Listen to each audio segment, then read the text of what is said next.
ton bise. Réveille ton bise. Tin, tin, tin. Réveille ton bise. Hello et bienvenue sur le podcast Réveille ton bise. Je suis Justine, mentor podcast et business. J'aide les entrepreneurs à développer un business qui leur ressemble grâce au Human Design et sans prospection grâce au podcast. Tous les lundis à 6h, je me mets au défi de vous partager des conseils et de l'inspiration pour vous réveiller, vous et votre business. Est-ce que vous êtes prêts à attaquer cette nouvelle semaine à fond ? Moi, je le suis. C'est parti, bonne écoute. Hello Anaïs. Hello Justine. Tu vas bien ? Ça va, merci, et toi ? Mais je vais super bien, je suis ravie d'être avec toi ce matin, aujourd'hui. Je suis vraiment hyper contente. Merci d'avoir accepté mon invitation, d'être là, devant mes yeux, dans mes oreilles. Avec grand plaisir, je suis trop contente d'être là, devant tes yeux, dans tes oreilles, dans vos oreilles. Est-ce que c'est réciproque au moins ? Bah oui, quand même. On sait jamais. Non, je suis contente d'être là, mais en fait, je ne veux pas te voir, je ne veux pas t'entendre. Coupe la caméra, s'il te plaît. Stop. Et arrête de parler, laisse-moi faire. Ok, ça annonce la couleur. Cet épisode va être chaud patate, mais tant mieux, on est là pour vous réveiller ce matin. Réveille ton bise. Yes, I. Réveille ton bise. Alors, avant d'aller dans le vif du sujet, est-ce que tu peux te présenter, s'il te plaît, dire au monde entier qui tu es, ce que tu fais ? Ben, je suis Anaïs. Bonne journée. Merci. Salut. Invité. L'épisode le plus court du monde. Tu m'étonnes. Alors, je suis Anaïs Feltro, j'ai 30 ans, je suis maman d'un petit garçon de 3 ans, je suis femme d'affaires, j'ai 2 entreprises, dont une entreprise de coaching pour les femmes qui veulent entreprendre sans être esclaves de leur business. Et je les aide particulièrement à adopter la posture de la femme d'affaires, sortir de l'état d'esprit de la solopreneur qui clairement se sacrifie pour sa boîte, mais au contraire qui crée une boîte qui lui serve de tremplin pour atteindre les ambitions de vie qu'elle a. Waouh. Moi, ça me parle parce que, alors peut-être que les gens qui nous écoutent ne le savent pas encore, mais tu es ma coach business actuelle. Et grâce à toi, à les déclarations d'amour, et grâce à toi, tu m'as permis de prendre des décisions cohérentes avec ma vision et ma vie actuelle. Et tu m'as permis surtout de ne plus me sentir seule dans ce que j'avais créé. Merci pour tout ça. Avec grand plaisir. Je suis très contente. Merci pour ce retour positif. C'est trop cool. Tu peux l'utiliser en témoignage. Les fous d'éclat, tu sais. Ouh. Alors, comme tu l'as dit dans ta présentation, tu es chef de 2 entreprises. Tu es femme. Yes. Tu es maman. Tu es conjointe. Tu es énormément de choses. Alors, moi, j'ai une question qui me brûle les lèvres. Comment tu fais pour ne pas crouler sous cette montagne de choses? Comment tu arrives à respirer et à vivre? Parce que tu vas faire du sport, tu fais de la danse, tu vas chanter, tu as une vie d'humaine. Et c'est quoi le secret? Je lâche beaucoup prise. Ok. Ça, c'est mon secret. C'est le lâcher prise. L'organisation, je délègue aussi beaucoup de choses. Okay. Je délègue et j'ai surtout un allié crucial qui est l'automatisation et qui m'aide du coup à libérer beaucoup de temps. Donc voilà, j'ai ça et puis je m'impose aussi en fait de continuer de vivre car avant toute chose, je suis femme et je suis humaine et j'ai besoin de mes soupapes de décompression, j'ai besoin de mes exutoires, j'ai besoin de passer du temps seule, en famille, avec mon fils, avec mon compagnon, mais aussi avec mes amis. J'ai besoin d'avoir une vie sociale, en fait, tout simplement. Et ça, c'est obligatoire pour moi. Il est hors de question de ne plus vivre parce que j'ai des business à faire tourner. Ils peuvent totalement tourner sans que je sois à 3000% dedans. J'ai pas besoin. Donc, j'ai construit, en fait, des entreprises qui me permettent d'avoir ce type de vie. Ok. J'aimerais revenir sur le lâcher-prise. Qu'est-ce que ça veut dire et comment on fait ça? Parce qu'on dirait que ça a l'air très simple, mais ces 2 petits mots peuvent être hyper compliqués. Ah, c'est un casse-tête sans nom, le lâcher-prise. C'est un vrai sujet. C'est un vrai sujet, le lâcher-prise. C'est pas du tout inné en plus, parce qu'on nous habitue de toute façon. On est dans une société où il faut consommer, il faut performer, il faut tout le temps être au taquet, te repose pas. Si tu veux bien gagner ta vie, il faut galérer, il faut souffrir, il faut suer, il faut transpirer. Ben non, pas du tout. Il faut, je dois. Et surtout, je dois galérer. C'est un peu le truc. Si tu veux bien gagner ta vie, tu dois galérer.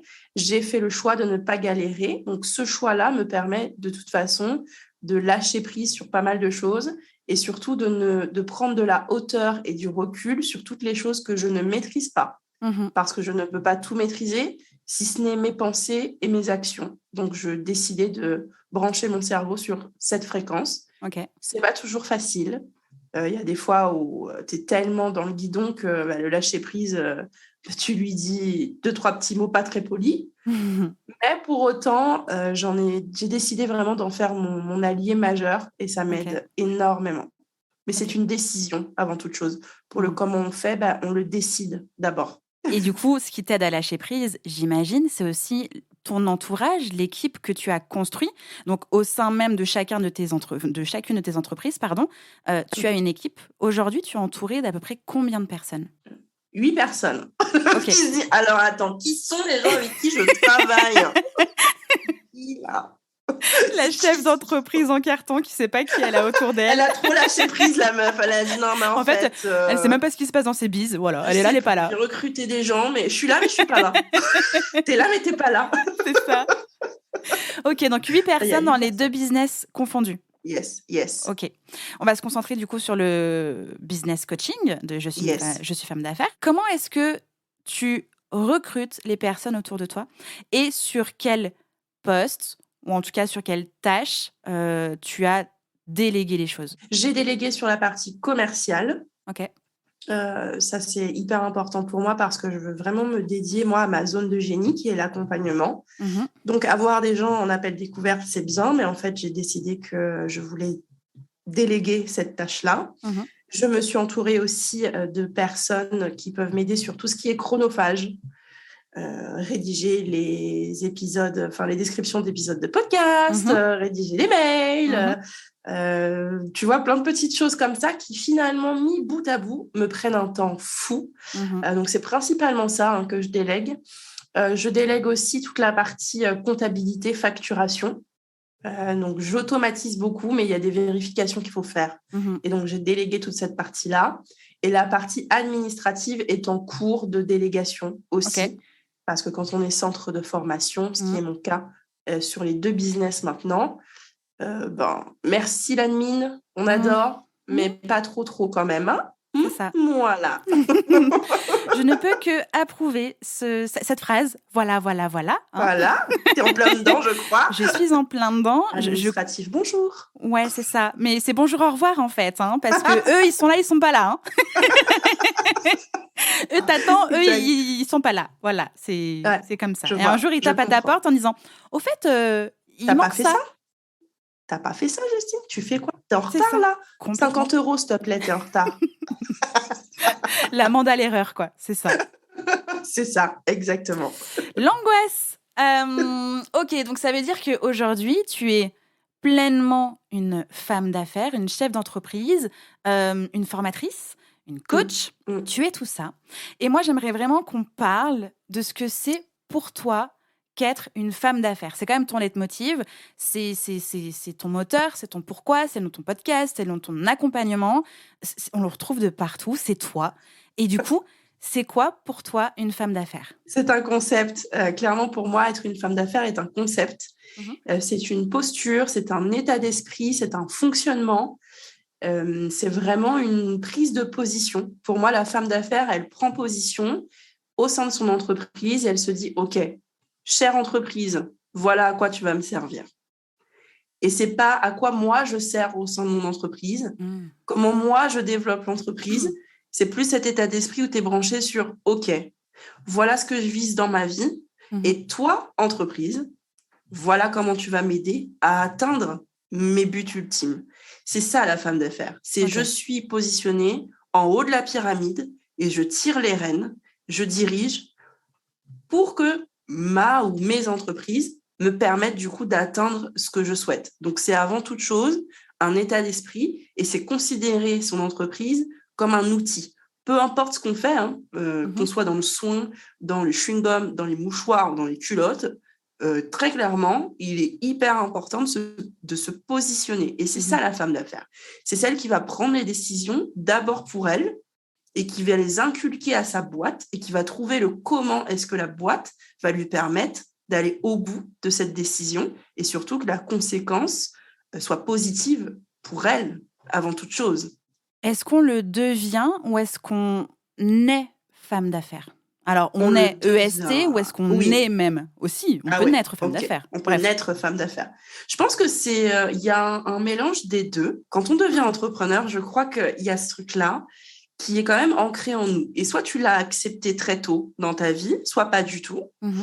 Tu l'as enfoui pour diverses raisons. Et je crois donc qu'on peut naître, donc naissance, en étant déjà femme d'affaires et en voulant en fait faire des affaires. Et puis après, il y a ce côté où, ok, ça y est, je suis dans les affaires, je me lance enfin, je crée mon numéro de sirette, mais très rapidement, je me positionne pas et je me sens pas chef d'entreprise pour diverses raisons. Il peut y avoir le choix du statut juridique qui fait que tu vois petit, tu fonctionnes petit, tu veux atteindre certains paliers avant de pouvoir voir grand, stop. Donc, je pense que toute cette partie-là se travaille et on devient alors, je dirais qu'on affirme sa position de femme d'affaires. Donc, c'est un travail sur le mindset. Principalement. Okay. Principalement, ça se passe dans ta tête, puisque de toute façon, ce qui se passe dans ta tête va générer des actions derrière. Si dans ta tête, tu vois petit, toutes les actions que tu vas mener, même si tu te donnes à fond et que tu es 7 sur 7 sur ton business, 24/24 et tu dors pas, ok, cool, mais de toute façon, toutes les actions que tu feras auront un petit résultat, puisque tu vois petit. Donc, tu ne peux que penser, ressentir et effectuer, en fait, petit. C'est les pensées qui déclenchent ces actions. C'est ça, c'est que c'est un mélange de croyances, de peur et de schéma éducatif aussi. Alors, le conditionnement, carrément. J'englobe tout ça dans les conditionnements, totalement. Que ce soit les conditionnements d'éducation, de société, ou aussi les conditionnements que nous, on a créés de par nos expériences et notre vécu. On est entouré de conditionnements, il faut pouvoir lâcher prise, justement, sur ces conditionnements et pouvoir s'en détacher, s'en libérer. C'est un travail qui prend du temps. C'est long. Il y a des conditionnements desquels on peut se détacher plus rapidement que d'autres. Mais ceux qui sont les plus ancrés, de toute façon, sont les conditionnements d'éducation. Quand on t'a rabâché toute ta vie la même chose, ou que tu as vu autour de toi toujours les mêmes schémas répétitifs, de génération en génération, à un moment donné, quelque chose qui est aussi ancré, il faut aller fouiner très, très loin dans tes cellules, dans la souche, vraiment, pour pouvoir s'en détacher. Donc, c'est un travail de mindset. Je pense aussi qu'il y a un travail psychologique. Le terme vraiment mindset vient adoucir le truc, mais c'est un travail psychologique, vraiment. Et ensuite, oui, il y a un travail de stratégie derrière qui est de se dire, ok, j'ai bossé ma psychologie, j'ai bossé mon mindset, et maintenant, laquelle ou lesquelles stratégies vont pouvoir s'accorder avec ma vision, avec mes envies, avec mes désirs, et avec la position que j'ai envie d'avoir, en fait. C'est quoi ma position ? Ça englobe tout ça. Moi, ce qui m'a vraiment attirée vers toi, alors au-delà de ton énergie, de ton smile et de tout ce que tu dégages, c'est vraiment la façon dont tu dégommes les concepts, les croyances, mais surtout comme tu parles d'argent, de rémunération. On en parle sans vraiment trop en parler. Et d'un point de vue entrepreneuriat féminin, même si j'aime pas genrer l'entrepreneuriat, t'as deux concepts. Toi, on ne parle pas d'argent parce qu'on ne sait pas parler d'argent parce que ça fait peur. Et t'as l'argent émotionnel, du concept de l'abondance, du concept du magnétisme, money, etc. qui du coup, plus dans l'émotif et le chez-père. Ok, et toi, chez-père. Je l'ai placé, yo. Yo, c'est fait, boum. C'était pas prévu, il est venu comme ça. C'était pas une joke. Et du coup, moi, j'ai beaucoup apprécié parce qu'en fait, t'es vraiment entre les deux. On parle quand même de visualisation, on parle quand même de manifestation, mais ça ne fait pas tout. Et toi, tu parles d'argent en tant que tel, en tant que chef d'entreprise, je suis femme d'affaires, je pilote, je vois ce qui se passe dans le biz d'un point de vue concret, argent. Bien sûr. Et ça, c'est vraiment quelque chose qui m'a attirée.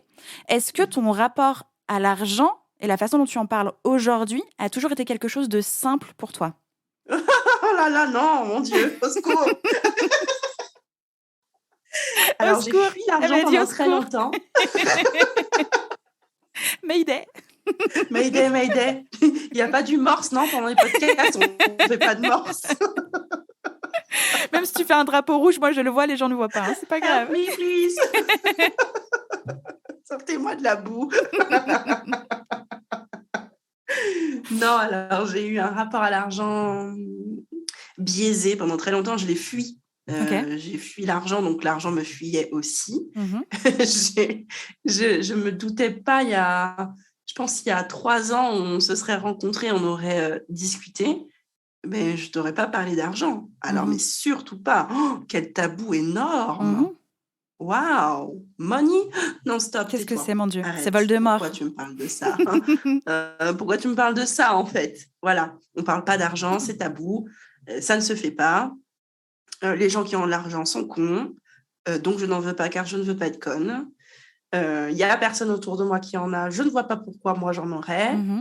C'était vraiment ça. Donc, inaccessible. C'était pour moi inaccessible, l'argent. C'était loin d'être quelque chose de concret. C'était un truc qu'on miroite, qu'on se dit, ah ouais, il y en a qui en ont, il y en a qui en ont pas. Voilà, allez, salut.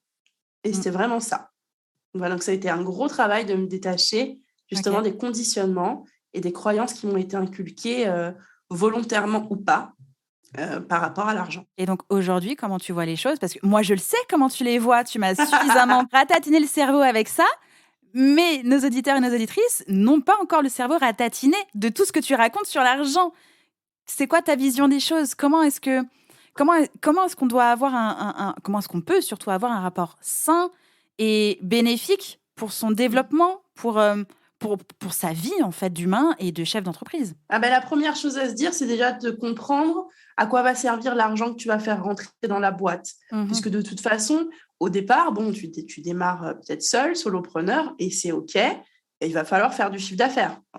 Mais la question à se poser, c'est déjà OK, mais cet argent, il va servir à quoi? Réflexe de tout le monde. D'abord, je vais payer les factures. Non, d'abord, tu vas te payer toi, en fait. Oui, mais du coup, si je me paye moi d'abord, il n'y en aura plus pour payer les factures. En fait, si tu prévois en amont de te payer d'abord, tu vas créer suffisamment d'argent, voire plus, pour aller payer les factures, une fois que tu t'es rémunéré. Et ensuite, tu payes tes charges. Et après, tu gardes aussi de l'argent pour ta trésorerie et de l'argent pour tes investissements divers et variés. Recrutement, investissement sur toi, formation, coaching, investissement matériel, ou juste, tu parques de l'argent si tu en as envie. Si tu as envie de mettre de la crypto, tu peux. Toi, tu peux investir en crypto à ton nom. Ta boîte aussi, elle peut investir en crypto. Il y a un moment donné, il faut réfléchir au développement. Et ce développement, qu'on le veuille ou non, passera de toute façon par une question monétaire. L'argent est au centre, de toute façon, des résultats, d'une analyse de résultats, mais aussi au centre de comment est-ce que je vais chercher mes ambitions derrière. Après, attention, on n'est pas obligé d'avoir de grosses ambitions en termes d'argent. Tu as le droit de me dire, moi, ce qui me fait kiffer, c'est de me lever le matin avec le smile et de me coucher le soir avec le smile. Et pour ça, j'ai besoin de 3 000 €. OK, va les chercher. Va pas me dire, j'ai besoin de 3 000 €, mais par contre, je ne sais pas trop si je suis capable de les faire quand même. Donc, je vais me payer 1 000. Comme ça, on est tranquille. Non, on n'est pas tranquille. Là, on est... on est en dessous de la tranquillité même, ça va pas du tout. On est en dessous de la tranquillité, là. T'es la 5e roue du carrosse. Qu'est-ce que tu fous? Encore, c'est la roue de secours. Je te jure. T'es celle dans le coffre, sous la voiture. C'est tellement ça, tu vois. En fait, c'est encore une fois, t'es là, t'es pas là. T'es là, mais t'es pas là. Qu'est-ce que tu fais, en fait? Donc, c'est encore une histoire de comment je me positionne dans mon entreprise. Et je crois que c'est aussi je crois qu'il faut mettre le doigt sur la vérité, sur pourquoi tu parles pas d'argent. Pourquoi est-ce que ça te gêne d'en parler, ne serait-ce qu'avec tes proches? Parce que typiquement, si tu as un rapport biaisé à l'argent, tu n'oseras peut-être même pas parler de thunes avec quelqu'un avec qui tu vis. Tu Bien vois, sûr. même dans le perso, purement perso, tu peux négliger ta gestion financière, même personnelle, parce que on parle pas d'argent, on mélange pas notre argent, on fait bien attention, surtout on profite pas trop. Il faut toujours être prévoyant. Il y a une différence entre être prévoyant et se priver de la vie, en fait. Complètement. Tu vois. Donc, mais c'est déjà, je pense, mettre le doigt sur là où les croyances, les travailler, s'en détacher, et après fixer du coup quand même un truc qui te dit, ok, moi, pour vivre ma best life, j'ai besoin de temps. Ok, comment est-ce que je le crée? Et là, tu roules. Est-ce que tu as observé parmi les femmes que tu as accompagnées une sorte de retenue au niveau de sa rémunération? Je ne peux pas trop gagner parce que, bon, je suis une femme, puis je vais gagner plus que mon conjoint peut-être, ou que ma conjointe aussi. C'est délicat d'avoir plus de thunes. Est-ce que tu as remarqué ce genre de frein qu'on se met soi-même par rapport aux autres? Bah oui. Mais toi, Justine, par exemple, comment tu te sens par rapport à ça? Ah bah voilà, c'est pas mon coaching. Ah ouais. Tu vois? Bien sûr. Comment tu te sens par rapport à ça? Je pense que tu me poses cette question, mais tu es concernée un peu. Complètement. Mais il y a eu deux phases. Il y a eu je vais générer du cash et je vais pouvoir subvenir entièrement à mon foyer et j'en suis trop fière. Mais c'était pas un mode je génère du cash. C'est un mode on peut se mettre en mode survie, je gère. Tu vois, je sauvais le truc, tu vois. Et donc, du coup, c'est pas un bon mindset. Non. Et ensuite, j'ai eu des phases de creux où c'est du coup mon copain qui a pris le relais. Et c'était carrément OK, même si moi, je me sentais un peu genre ah, mais en fait, j'ai peut-être. Je suis dépendante. Ouais, tu vois. Et du coup, c'est quand même un équilibre, entre guillemets, qui est délicat parce qu'en fait, on a un binôme, tu vois. On est là aussi pour s'aider, on est là aussi pour vivre notre best life, chacun aussi de notre côté. Et c'est délicat quand l'un gagne plus que l'autre ou quand l'autre doit subvenir aux besoins de l'autre. Autant quand c'est moi qui le faisais, grave canon. Autant quand c'était à moi qui avais besoin, j'étais là genre, moins canon le délire là. On n'assume pas trop la difficulté, tu vois. Ok. Mais je crois pas avoir eu de frein sur le montant de ma rémunération. Par contre, j'ai eu des freins sur si jamais je peux plus le faire, tu vois. Ouais. Qu'est-ce qui se passe? Qu'est-ce qui se passe? Ok. Tu vois. D'accord. C'est Donc, plus tu ça. t'es pas sentie safe quand même. C'est comme un manque de sécurité. Tu vois, si demain, tu peux plus te payer, qu'est-ce qui se passe? Ah qu'est-ce qui se passe? Qu'est-ce qui se passe? On va à Mammouth et on va gratter un taf de caissière. Non. Nous n'avons rien contre les caissières, c'est pas la question. Absolument pas. Mais d'ailleurs, Mammouth n'existe plus, donc les caissières de Mammouth, c'est pas là où il faut être déjà de base. C'était quoi ta question? J'adore. Si demain tu ne peux plus te rémunérer, qu'est-ce qui se passe? Eh bien, j'aurais suffisamment travaillé sur mon business d'un point de vue financier pour pouvoir, même si je ne peux plus me payer, avoir de quoi me payer pour avoir un roulement de sécu. Ok.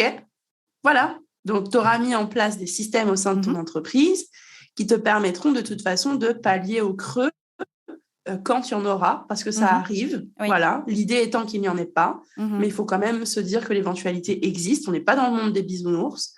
On peut se planter sur un truc, on peut se planter sur un lancement, on peut se planter sur un business plan, sur un prévisionnel. On peut se planter sur plein de petites choses qui font que, à un moment donné, oups, la trésor, c'est chaud patate. Ok, d'accord. Dans tous les cas, il faut se payer. La symbolique est importante. Peut-être qu'il y a des mois, tu te paieras moins que d'autres, même si c'est vraiment pas le but, mais ça peut arriver. Et l'idée, oui, en effet, c'est d'aller mettre des systèmes qui te permettent de pallier à tout ça. La position, par contre, de se dire, mon mec, il prend le relais, je suis pas hyper à l'aise. J'ai envie de dire, une équipe, ça marche dans les deux sens. Complètement. Il n'y a pas un qui sauve l'autre, c'est une team. On avance ensemble vers chacun nos objectifs, c'est vrai, mais aussi sur nos projets communs. Et pour ça, on a besoin l'un de l'autre d'une façon ou d'une autre, ou de plusieurs façons d'ailleurs. Et c'est juste se dire, OK, est-ce que le fait que ça soit moi qui mette plus de cash que toi, est-ce que ça fait partie de nos valeurs? Est-ce que c'est OK? Est-ce qu'on se rejoint sur des valeurs, du coup, de team building, limite? C'est ça. Ou tu vois, si la réponse est oui, il n'y a pas de galère, on n'est pas redevable, c'est OK, on est une team.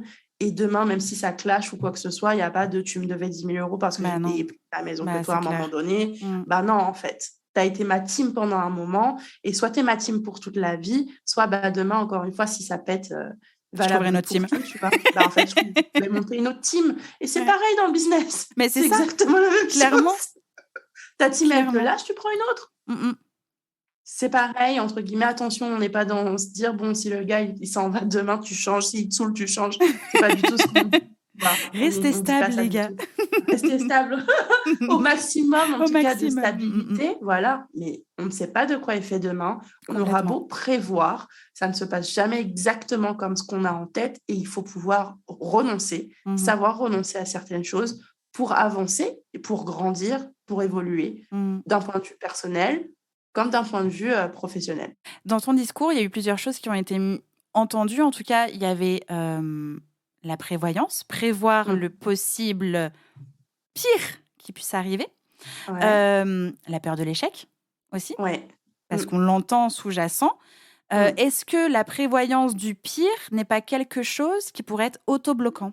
Je pense qu'il ne faut pas prévoir le pire, ou en tout cas, il faut s'autoriser l'échec autant que la réussite. Il faut se demander, le pire, qu'est-ce que ça pourrait vraiment être, en fait, le pire ? À part, je me suis plantée. C'est clair. À part, je me suis plantée, quelle est la conséquence, finalement, derrière ? Tu t'es plantée, ok. Qu'est-ce que tu as l'intention de faire derrière ce plantage ? Donc, c'est surtout ça qu'il faut réussir à imaginer. Et pas se dire, imagine, je ne vends pas, donc je fais un prévisionnel où le premier mois, je fais 0. Parce que c'est souvent ce qui se passe. Le premier mois, je fais 0. Le deuxième mois, je fais 50 €. Le deuxième mois, je fais 100 €.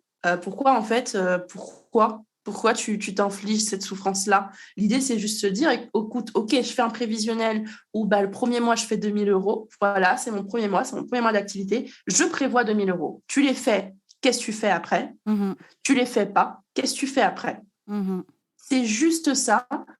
Et c'est pas se dire, non, de toute façon, ça va merder au début. Pas du tout, je suis pas du tout partisane de ça. Je suis plus partisane de se dire, ok, dans le cas où j'échoue, parce que je m'autorise l'échec, je me l'autorise, je fais quoi derrière ? Je prévois de faire quoi ?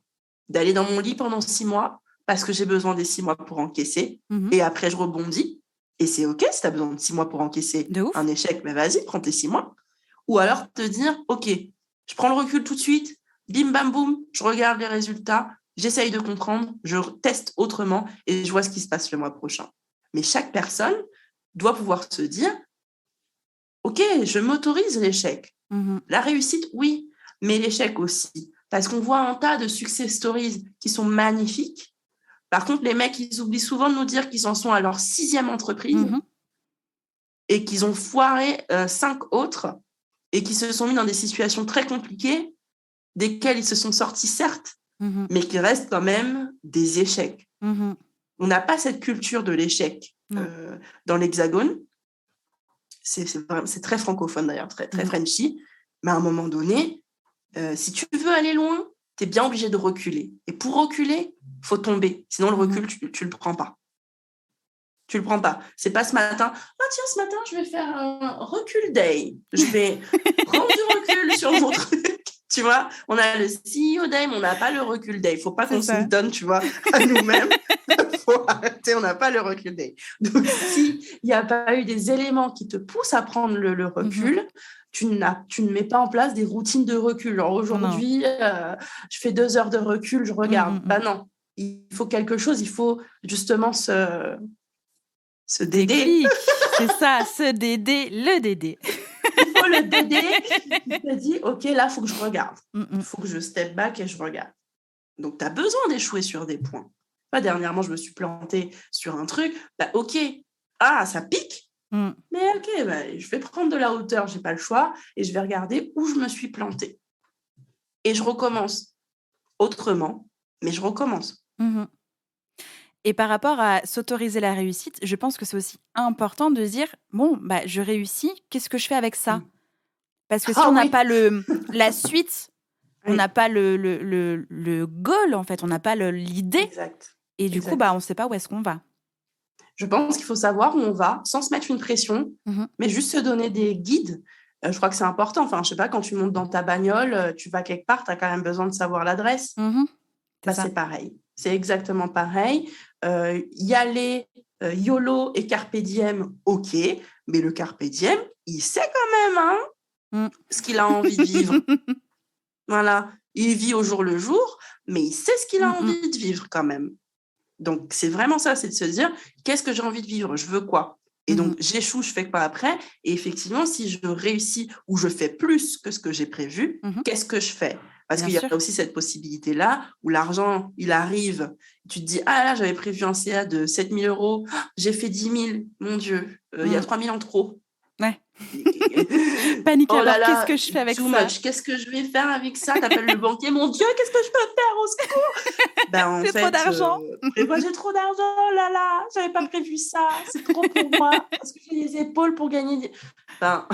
Oui, mais en amont, il faudra que tu te dises, voilà, si je pète le score, je fais quoi avec ce qui reste? Oui, mais tu t'es fixé un matelas de trésorerie de précaution, c'est combien? C'est 4 000 € de trésor tout le temps dans ta boîte. Ok, d'accord. Le surplus, qu'est-ce que t'en fais? Est-ce que tu as calculé les impôts qui vont tomber? Oui, crée un autre compte sur lequel tu vires de l'argent spécifiquement pour les impôts. Il y a toujours une gestion possible avec l'argent. Le laisser dormir? Non. Par contre, il peut être proactif. Tu l'investis dans des trucs, dans de la pierre si tu as envie, dans des cryptos si tu as envie, dans la bourse si tu as envie. Dans toi, une équipe. En ton nom personnel, dans une équipe. Mais la boîte peut aussi investir dans pas mal de choses. Donc, il y a aussi cette notion de se dire, ok, cool, je me suis rémunérée, j'ai payé mes charges, il reste de la thune, mon Dieu. C'est chaud. Je fais quoi? Tu investis, en fait, tu développes. Tu développes. Voilà, c'est la 3e phase. Je suis dans le développement. Parce que je me suis autorisée à voir grand. Oui. Voilà, si tu vois petit, tu vois pas la question de l'investissement. Ou alors pire, tu vois petit et donc tu ne vois que la partie investissement qui est tout l'argent que je gagne, je le réinjecte dans des coachings et des formations.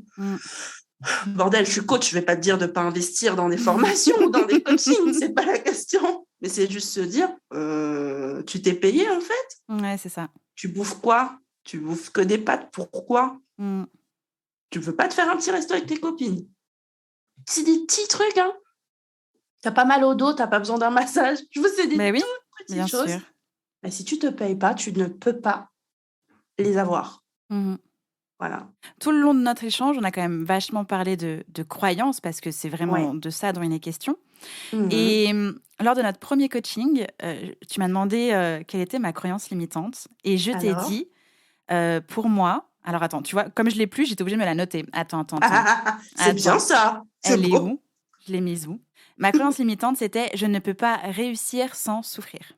Yes. Tu m'en as mis plein la poire. Mais de version bienveillante, évidemment, elle m'a enchaînée d'amour et d'eau fraîche, je vous rassure. Mais surtout, tu nous as proposé un exercice pour ce que lorsqu'il y a croyance sous roche, tu sais, celle qui arrive, tu la sens, tu la vois, elle est là, elle est tapie dans l'ombre, on puisse nous-mêmes la dégommer. Oui. Est-ce que tu peux nous livrer aujourd'hui une de tes techniques rapides, efficaces, simples, qu'on peut, dès qu'on sent qu'il y a un truc qui arrive, qui est pas net, dégommer le truc. Dégommer le truc. Laquelle je peux vous donner? Je peux vous donner l'exercice des pourquoi. Celui-là, en plus, on ne kiffe pas trop parce que ça nous demande d'aller fouiner au-delà de ce qu'on a vraiment envie de voir ou d'entendre ou de se rendre compte, tu vois. Donc, l'exercice des pourquoi. Alors, j'ai tendance à dire qu'il ne faut pas se demander pourquoi éternellement, mais aller jusqu'à au moins 8 pourquoi. Ok. Au 8e, tu sauras déjà d'où ça vient, la problématique, et là, tu peux du coup la dépasser et régler le problème. C'est se dire, ok, pour réussir, je dois souffrir. Pourquoi? On part de là, et là, bam, la réponse. Et on descend. Et pourquoi? Vers le 4e ou 5e pourquoi, tu vas commencer à dire stop en fait. Pourquoi? Ça commence à sentir mauvais l'histoire. Stop, ça commence à sentir mauvais. Là, on va un peu trop loin. Ça s'est passé il y a 15 ans. Je vois pas pourquoi aujourd'hui je serai encore impactée. Si. Donc, merci d'y aller, en fait. Retour 15 ans en arrière, parce que souvent, ça se passe très, très, très, très, très loin, fort lointain dans notre enfance. Il faut y aller. Il faut y aller, il faut affronter. et du coup, cajoler l'origine de cette problématique ou la rendre, en tout cas, acquis de droit, puisque ça vient forcément d'un événement, d'une parole, de quelque chose qui s'est ancré, d'une personne, exactement, qu'il faut lui rendre sa croyance. Tiens, reprends ce que tu m'as donné, parce que clairement, là, aujourd'hui, ça me fait bien, ça m'embête. Merci pour tout, mais non merci aujourd'hui. Voilà, non merci, c'est bon, voilà. C'est vraiment ça. Je crois que cet exercice est assez, je dirais, simple dans la théorie. Il peut piquer plus sur certaines croyances, mais il faut par contre affronter et s'affronter, se faire face. Et c'est d'ailleurs le plus difficile, c'est d'aller fouiner à l'intérieur de soi, parce que tu viens de détruire des choses que tu avais ancrées ou venir détruire des carapaces que tu as construites pour éviter que cette croyance soit insupportable. Donc, il y a plein de choses qui font que tu peux te faire pleurer toute seule avec ton cahier en mode « réussir, il faut souffrir, pourquoi ?» Et là, tu te mets à chialer au bout du 4e, 5e, parce que tu te rends compte que, waouh, ce que tu pensais peut-être anodin est venu clairement créer des croyances qui sont bloquantes pour toi aujourd'hui. Donc, oui, pourquoi ? Donc, soit on les écrit, soit on s'enregistre, on le dit à votre dictaphone, vous faites absolument comme vous le souhaitez, mais au moins, oui, pourquoi ? Au moins 8. Ouais. Ok, merci. On entreprend pour la liberté souvent, ça c'est très souvent que ça revient énormément. Ouais. Mais on s'enferme nous-mêmes. Pour être libre, c'est ça. Je veux plus de patron, mais du coup, tu te fais subir pire. C'est ça. Que ce qu'un patron t'aurait infligé. Et puis, il n'y a pas de syndicat derrière toi. Hein. C'est ça, tu vois, c'est exactement la même idée qu'on Pas content, tu pars pas en manif. Hein. Non, là, tu vas dire pas content, bordel, c'est moi qui ai fait ça toute seule. Pas content, je souffre. Pas content, mon Dieu, je galère. Mais tu fais le choix de galérer, on le veuille ou pas, et cette phrase peut parfois heurter. La galère, tu l'as choisie. Donc, fais le choix de ne pas galérer. Tu verras, à partir du moment où tu décides, derrière, les choses vont se mettre en place plus ou moins rapidement. Ça dépend de chacun et de chacune et de l'entourage qu'on a et de la vision qu'on a et de notre personnalité. Ça peut aller plus ou moins vite. C'est pareil pour le développement de business. Il y en a pour qui, en 2 jours, c'est fait. Il y en a pour qui, ça met 2 ans. C'est comme ça. J'aimerais revenir aussi sur la prise de décision et aussi préciser qu'en fait, il n'y a pas de bonne ou de mauvaise décision. Il y a une décision que l'on prend maintenant, qu'on juge bonne à l'instant T. Oui. Et ensuite, on rejoint ce que tu disais tout à l'heure sur je m'autorise l'échec et aussi la réussite suite à cette décision-là. Et oui, en fait, tu es une femme d'affaires, donc la décision, va falloir la prendre. Réfléchir pendant 50 ans pour peser le pour et le contre, c'est ridicule. C'est ridicule parce que finalement, ta décision sera motivée par le manque au final. C'est ça. Parce que tu vas prendre le temps de te rappeler que si jamais ça ne réussit pas, tu vas manquer de clients, donc manquer d'argent, donc ce sera un échec, donc ta famille va dire qu'il te l'avait prévenu et donc tu vas baisser en estime de toi. En fait, tu as 5 secondes en vérité pour prendre une décision. La question se pose, tu as 5 secondes avant que ton mental prenne le dessus sur la petite voix qui t'a donné la bonne réponse, ou en tout cas la bonne réponse, celle qui est bonne pour toi tout de suite. Et il faut se dire aussi, très bien, je suis femme d'affaires en fait. Peu importe la résultante de cette décision, je suis là pour pouvoir lui donner un sens 2 fois plus positif, donc décupler le résultat positif, ou alors lui donner un autre sens et transformer le négatif que cette décision va m'apporter. Parce que de toute façon, je fais ça. C'est ça mon travail. Tu vois, ça en fait partie. Je suis femme d'affaires, donc ça implique ces moments-là. Ils ne sont pas rigolos. Surtout quand tu dois transformer un truc négatif. C'est pas rigolo. Par contre, ça fait partie du jeu, ma pauvre Lucette. Donc, il faut y aller, il faut en prendre conscience. Et il n'y a pas de question de est-ce que j'ai les épaules pour ça ? Oui, parce que l'humain sait le faire, le cerveau sait le faire. Décide-le. On est encore, tu vois, là-dessus sur décide-le. Tu verras bien ce qui se passe. Tu verras bien ce que tu te prends dans la tronche. Ça peut aussi très, très bien se passer. Tu peux aussi prendre goût tout de suite, en fait, à cette position que tu t'étais pas autorisé à avoir. Tu vois, cette position de complètement. I'm the queen here. Bien sûr, évidemment, parce que c'est le business de qui ? C'est la question à se poser, c'est le business de qui ? On a besoin de nos clients pour le développer, mais ça reste ton business et non pas le business des clients. Donc, il y a aussi ce truc-là de se dire, pourquoi est-ce que tu te mets toujours en dessous alors que c'est toi qui es au-dessus pour c'est ça, c'est ta création. mener ta barque. C'est toi. En plus, on est beaucoup à dire, c'est mon bébé, ma boîte. C'est ton bébé. Par contre, tu prends pas les décisions. Aujourd'hui, si tu fais un enfant, clairement, tu vas prendre les décisions. Tu vas les prendre parce que lui, il pourra pas prendre les décisions seul tout de suite. Et là, je peux te dire, tu te poses pas la question, bon, pas bon. Tu prends la décision, ouais, c'est comme ça. Ben, c'est pareil alors si ton business c'est ton bébé. Complètement. Soyons cohérentes à ce moment-là. Le je suis femme d'affaires, comme je le disais, fait partie intégrante de ta façon de vivre l'entrepreneuriat, ta façon d'entreprendre tout court, ta façon d'accompagner. Et donc, tu as lancé un podcast qui s'intitule Je suis femme d'affaires.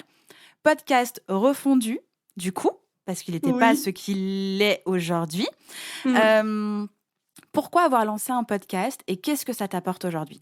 J'aime échanger et je trouve que le podcast est un format très fort pour pouvoir créer de l'échange parce que tu peux raconter beaucoup plus de choses dans un podcast que sur un post sur les réseaux ou une story. Et du coup, j'adore ce format déjà pour ça parce qu'il correspond totalement à ma personnalité. Je sais aussi que j'en écoute. Donc, typiquement, je me dis, j'ai envie, moi, d'avoir autour de moi un réseau de femmes qui aiment aussi écouter des podcasts. J'ai envie d'avoir quelques points communs avec les personnes avec qui j'échange. Et puis, ça soulève aussi, c'est un format, je trouve, qui permet d'évoluer et grandir et aussi de développer ton business et aussi de montrer ton expertise et aussi de partager ton énergie par le biais de ta voix. C'est quelque chose que je fais beaucoup. Voilà, ma voix en plus... moi, je l'adore. J'adore ma voix et je trouve que j'ai décidé d'en faire un outil. Et le podcast me permet de faire tout ça. Donc, ça me colle bien, le podcast, tu vois. Voilà et en plus, on est complémentaires. Moi, je suis là le lundi, toi, tu es là le mardi à 6h. Si jamais vous vous ennuyez, vous ne savez pas quoi écouter, Réveille ton bise le lundi 6h, Je suis femme d'affaires, mardi 6h. C'est tout. Exactement. Point barre. Et après, vous débrouillez sur le reste de la semaine. C'est ça. Voilà vos 2 rendez-vous obligatoires. C'est ça. Oui. Non, mais c'est super, franchement. Et puis après, il y a aussi... toi, tu es rentrée dans l'accompagnement Je suis femme d'affaires. On a eu quelques discussions aussi où je me suis dit, bon, en fait, je vais y aller. Je vais le refaire, ce truc. Je vais le refaire, ce podcast. Je l'ai mis de côté. En fait, je vais le refaire. Et puis, tu m'as poussé, tu m'as aidé, tu m'as conseillé. Et ça, c'est super cool. Tu vois, de se dire, OK, cool, j'ai une coachée, je la rencontre dans le cadre d'un de mes coachings. Et là, elle vient, elle me dit, non, mais en fait, moi, je vais vous dire ce qu'elle m'a dit, Justine. Elle m'a dit, Justine, attention, Anaïs, ton intro, c'est de la merde. Si, c'est vrai. C'est ce qui s'est passé. Et donc... on va dire la vérité. Je ne connaissais pas du tout, c'est vrai, on peut tout dévoiler. C'est de la merde, c'est pas toi, ça te ressemble pas, parce que je n'osais pas. Et toi, c'est ton truc. Et je me suis dit, OK, tu sais quoi, on veut Anaïs, on va en avoir. Tu vois, c'était vraiment ça. Et tu vois, c'est des trucs qui te poussent aussi à aller plus loin et à développer le truc et à dire, ouais, OK. Et si elle me dit ça, c'est typiquement que oui, j'ai envie de montrer des choses par le biais du podcast. Et là, on les voit pas. OK, donc c'est vraiment un outil finalement qui me permet de montrer, d'y aller, par-dessus tout d'échanger, parce que j'adore. Trop bien, mais je suis ravie d'avoir pu t'aider un petit peu quand même sur le lancement de ton podcast. Moi, je l'attendais de toute manière, je te motivais un peu en soum-soum, mais voilà, c'était genre, il arrive quand celui-là. Et c'est vrai que quand tu m'as envoyé ton intro, j'étais là genre, mais qui est cette personne que je ne connais pas, que je pensais connaître, avec qui je parle, je ne comprends pas. Ouais, genre, c'est pas la bonne conversation, en fait. C'est une autre Anaïs. C'est l'Anaïs maléfique qu'on laisse dans un placard qu'on ne montre pas, celle-ci, tu vois. Et donc, c'est vrai, je suis ravie d'avoir pu t'aider sur l'intro et l'outro. Et puis surtout d'avoir, du coup, créé avec Marvin un générique qui te colle à la peau. Ah là, le générique, mais laisse tomber. Il m'encense à chaque fois. À chaque fois que je fais un épisode, je rajoute mon petit générique, je suis à fond. Et tu sais quoi, je l'écoute jusqu'au bout. Tout le temps. La meuf qui écoute, elle est à fond. Elle se kiffe. En fait, je kiffe. Franchement, j'adore l'intro, l'outro, et je les écoute à chaque fois jusqu'au bout. Surtout l'outro, c'est un peu ridicule parce qu'il n'y a plus de montage à faire après l'outro, tu vois. Mais j'ai parce que ça coupe. Et je dis, c'est bon, l'épisode est OK. Je vais pouvoir l'exporter et le mettre à dispo. Donc, vraiment, j'adore et je trouve tellement génial. Et je trouve que ça décuple tellement l'impact de se dire, en fait, ce générique, il est 100% moi. C'est ça. Et il est 100% moi. C'est un truc de fou. Parce qu'il ne faut pas oublier que le podcast rentre quand même dans une stratégie de communication, dans une stratégie de contenu. Et à un moment donné, si tu fais du contenu, de la communication sans montrer qui tu es, on a un souci. Houston, on a un problème. Vraiment. Donc, c'est quand même hyper important. Et je le prône le 100% soi tout le temps. Je dis, sois toi à 100%. N'oublie pas d'être avant de faire. Voilà. Et bien, le fait d'avoir mon générique, je me dis, mais en fait, ce podcast, il est personne d'autre que moi, en tant que femme d'affaires, qui communique sur ce qu'elle apprend, ce qu'elle sait, et qui fait participer aussi d'autres femmes pour qu'elles puissent montrer aussi ce qu'elles connaissent, ce qu'elles ont vécu, ce qu'elles vivent, comment est-ce qu'elles font. Et c'est juste créer cette synergie, cet échange, et permettre en fait à d'autres personnes aussi de s'inspirer, de se motiver, et de se dire, je ne suis pas toute seule, et je peux faire de grandes choses, tout comme je peux me planter avant d'arriver à mon big objectif, et c'est OK. Tout ça, c'est OK. Merci pour tous ces conseils. On s'approche tout doucement de la fin. J'ai une dernière question, un peu question signature. Est-ce qu'il y a une question que je ne t'ai pas posée que tu aimerais que je te pose? Je sais pas. On est cool, hein. Je crois qu'on a fait le tour, à mon avis. Si, il y a une question qu'on aurait pu poser par rapport à mon parcours, et notamment cette relation à l'échec. C'est la question sur ma liquidation judiciaire. La fameuse question. Avant d'arriver à tes 2 business qui font un chiffre d'affaires suffisant pour que tu vives ta best life, Anaïs, qu'est-ce que tu as fait avant? Eh bien, je me suis foirée royalement. La réponse. Explique-nous alors.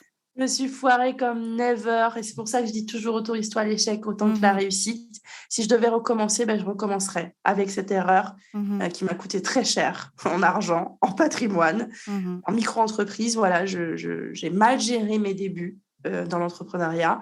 Vraiment, j'avais aussi un état d'esprit qui voyait petit tout en voulant m'entourer. Donc, c'était assez contradictoire. Donc, très rapidement, j'ai contracté des dettes auprès non seulement de prestataires, mais aussi de l'État. Donc, très vite, au bout de 6 mois d'activité, je me retrouve en liquidation judiciaire. Problème. En étant en micro-entreprise.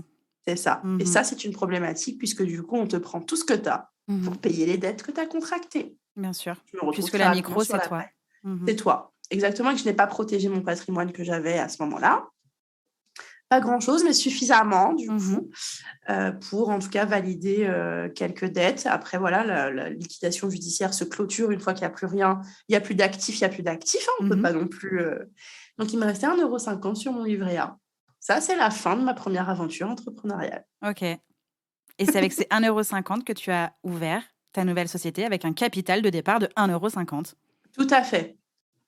Tu as tout compris. 1,50 € de capital social. On adore la crédibilité. Est-ce que ça m'a empêché de vendre? Pas non. du tout. Non, pas du tout. Ça m'a empêché, par contre, c'est vrai, ça m'a fermé les portes pour avoir un compte bancaire. Mais j'ai quand même eu des locaux. J'ai quand même signé un bail commercial sur lequel il y avait écrit le nom de la boîte et capital social 1,50 €. Le mec de l'agence immobilière, il a ri comme jamais. Il m'a dit, en 30 ans, j'ai jamais vu quelqu'un avec un capital social comme ça, qui ose demander des locaux et surtout qui les obtient. Je crois que tout est possible à qui veut. Et surtout, j'avais une vision bien précise. Et il était hors de question que des broutilles comme un capital social maigre m'empêchent d'y arriver, en fait. Bien sûr. Voilà.